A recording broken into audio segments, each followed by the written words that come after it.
thoughtful and worthless wife as always. This was a trip that my son and I were looking forward to.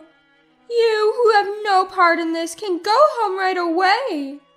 So my mother-in-law starts nagging me the moment my husband leaves the table. We were on an overseas trip that my husband asked me to plan.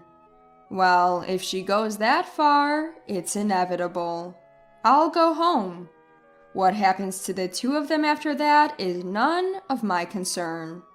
My name is Becca, a married woman working for a multinational corporation. Since my job is easy to manage in terms of schedule, I've been working mostly remotely since getting married, so I spend more time at home. My husband, Jack, is the type who overvalues himself and always wants to look good. He is a big spender and has never contributed a penny to our household. I didn't realize this while we were dating, but after we got married and started living together, his true nature gradually emerged. His mother seems to enjoy bragging about her son. I've heard of mothers who dote on their sons. I was prepared for that to some extent and was willing to tolerate it, but she is obstinate and strong-willed. She doesn't listen to other people's opinions. She even completely ignores her husband's opinions because she believes that her son is the best. She doesn't like me at all. Every time we meet, she always has some snide remark. She seems to particularly dislike the fact that I live comfortably on my son's salary alone. She keeps nagging me, saying, "You're still young, you should work outside." I've explained many times that I continue to work after marriage and that I have a job that I can do from home. But in her mind, working from home is just a part-time job. She assumes that I'm just pretending to work by always looking at my computer. She presumes that I'm probably playing games. Apparently, I'm a worthless wife who doesn't do housework properly and only plays computer games, despite being a stay-at-home wife. My husband, of course, understands my work style, but he has never explained it to his mother. Even when it's said right in front of him, he turns a blind eye. Even when I asked him to explain it well, he says he wants us women to handle it well and completely throws it at me. He even says he doesn't want to get involved in troubles. Once, when I persistently asked him to do something similar, he threw a completed divorce paper at me. It irked me to be treated like that, but I thought about divorcing him. But I heard that getting a divorce is more difficult than getting married. It would be a problem if it were more difficult than the current situation, so I ended up giving in to my husband's argument. I understood that my husband prioritizes his mother in everything. It's frustrating, but I feel like I need to find a way to deal with her while skillfully deflecting her.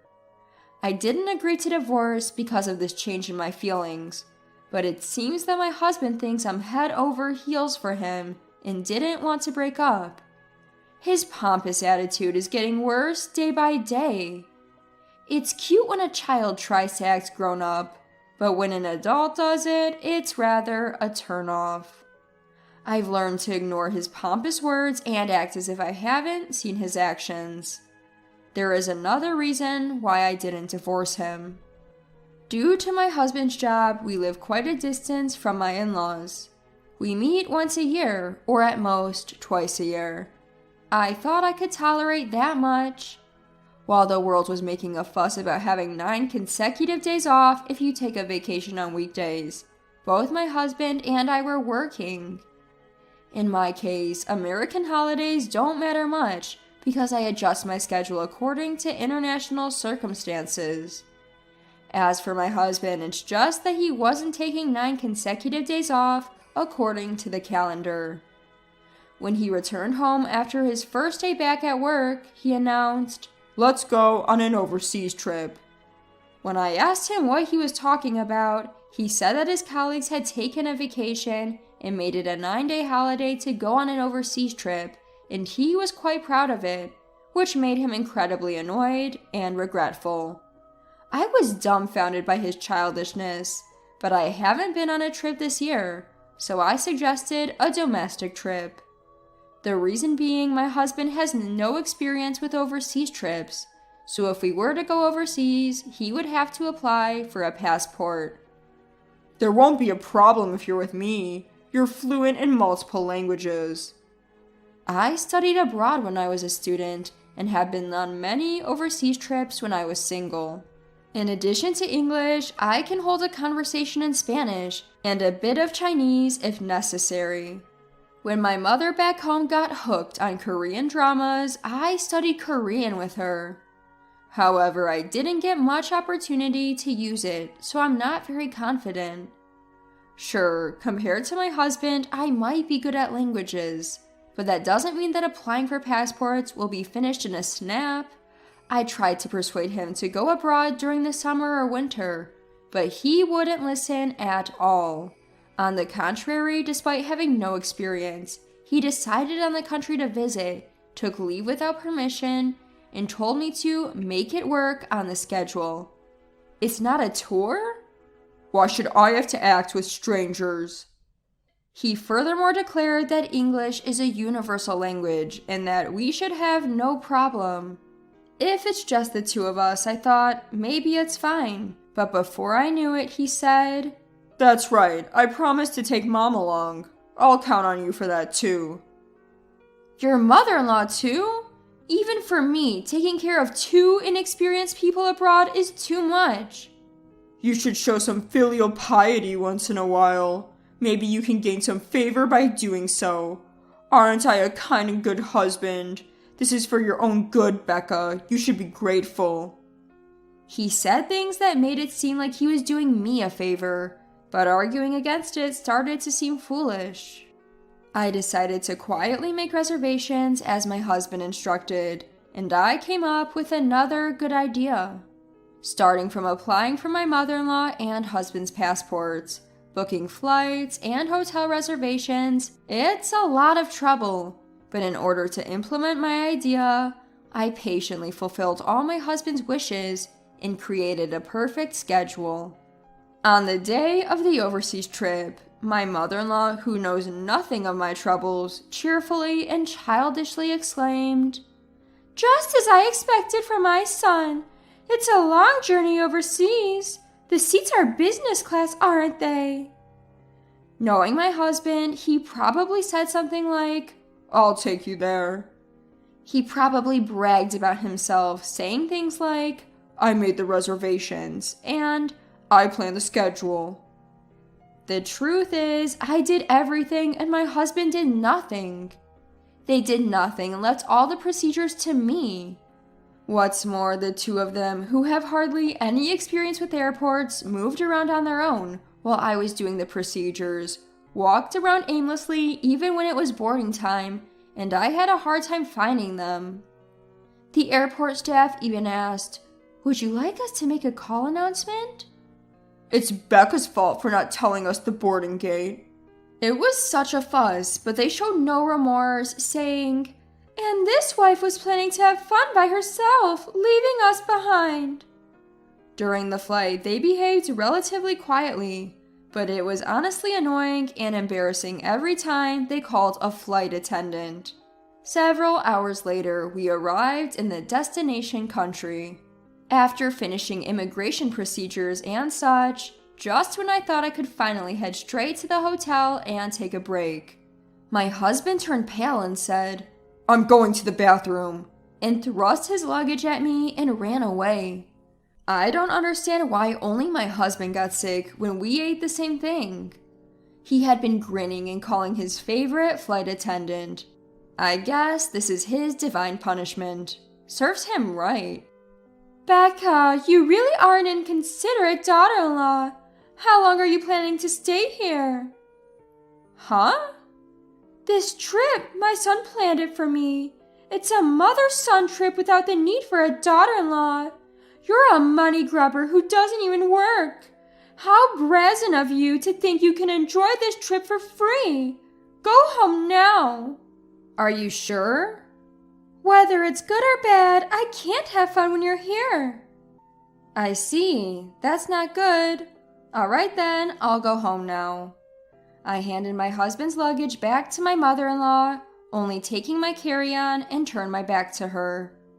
My mother-in-law, who received my husband's luggage, was stunned and had a very vacant expression on her face. It's not possible for her to react like that when she told me to go home. I was doing my best to hold back my laughter. My husband seemed to have been going in and out of the bathroom several times, so we didn't cross paths. Luckily, I was able to get a ticket back to America, so I became a passenger on the plane headed there. Originally, I had planned to find a chance to return home alone. If we had a good relationship, I wouldn't mind being taken around as a tour guide, but not with that mother and son. It's only stressful for me, and I will gain nothing. I can't stop grinning just thinking about what the two of them, who can't speak anything but English, will do when they are left behind. If they think a little, they should be able to manage with the translation function of their smartphone app, but I can't imagine my husband, who likes to show off and inflate his own importance, doing something like that.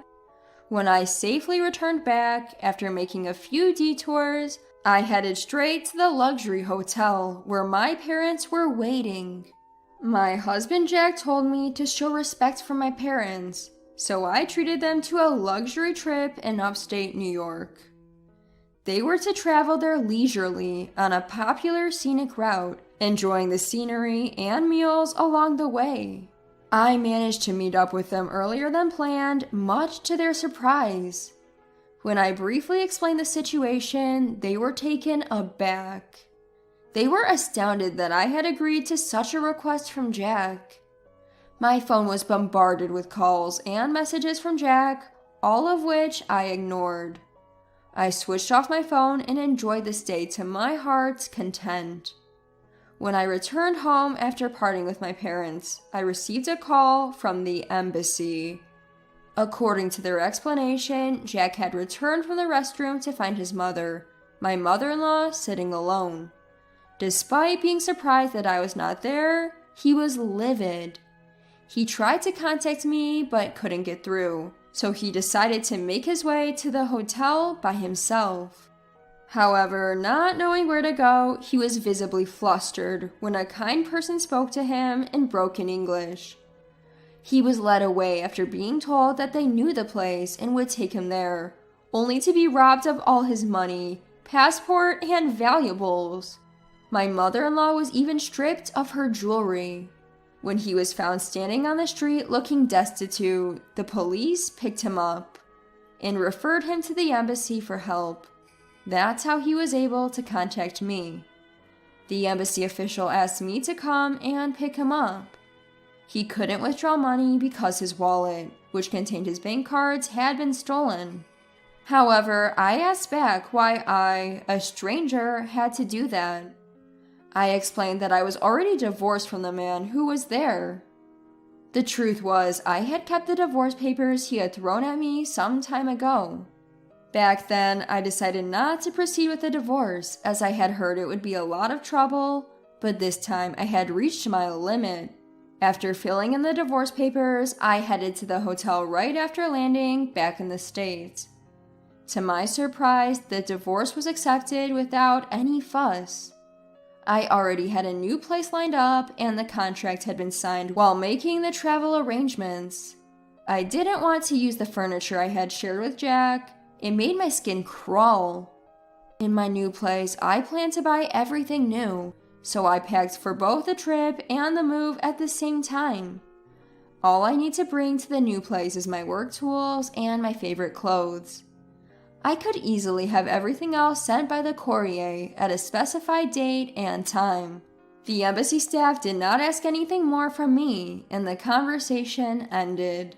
Later, it seems my former mother-in-law had pleaded with my former father-in-law, and with his help, my ex-husband Jack and ex-mother-in-law were able to return to the States.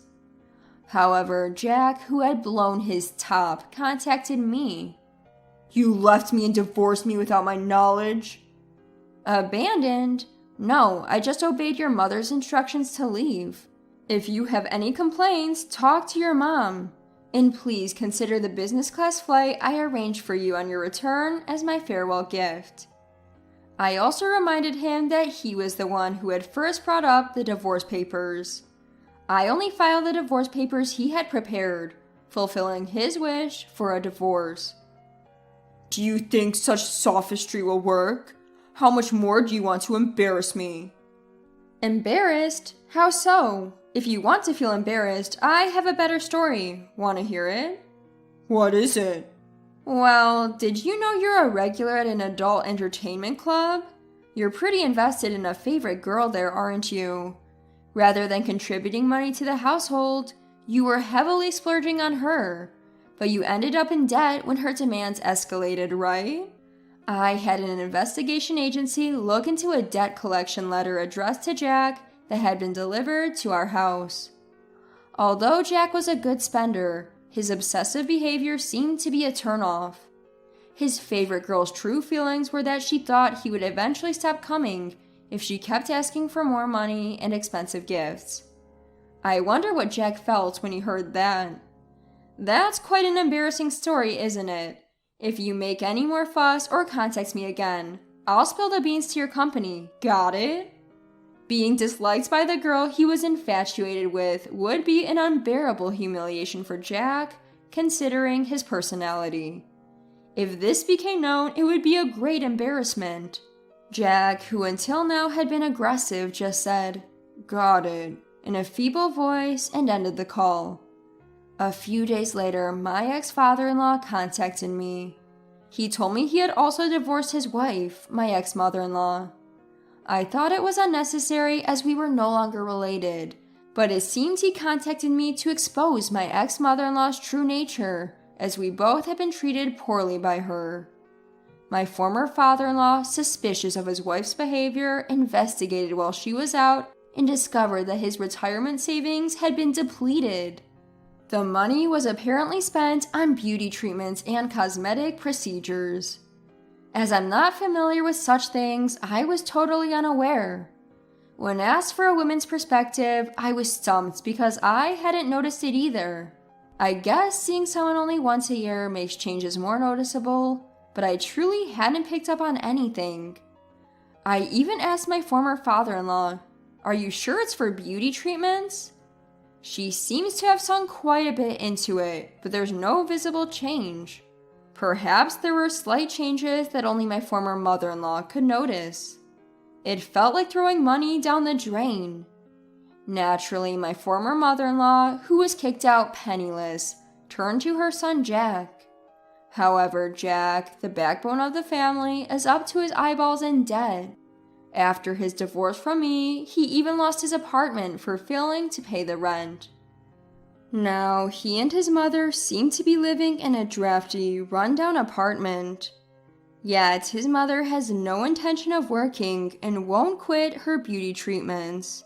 On top of repaying his debts, the burden of his mother's beauty expenses is weighing heavily on Jack, who I hear is working around the clock. It seems the vanity of wanting to present a larger-than-life image, even in the face of a declining living standard, doesn't change. If they're content with this situation, I won't say another word. But I hear through the grapevine that the quality of the beauty treatments has gone down, and she's aged terribly. As for me, I cherish the present moment, when I can relax and improve my work without anyone dictating to me. It made me think again about living within my means.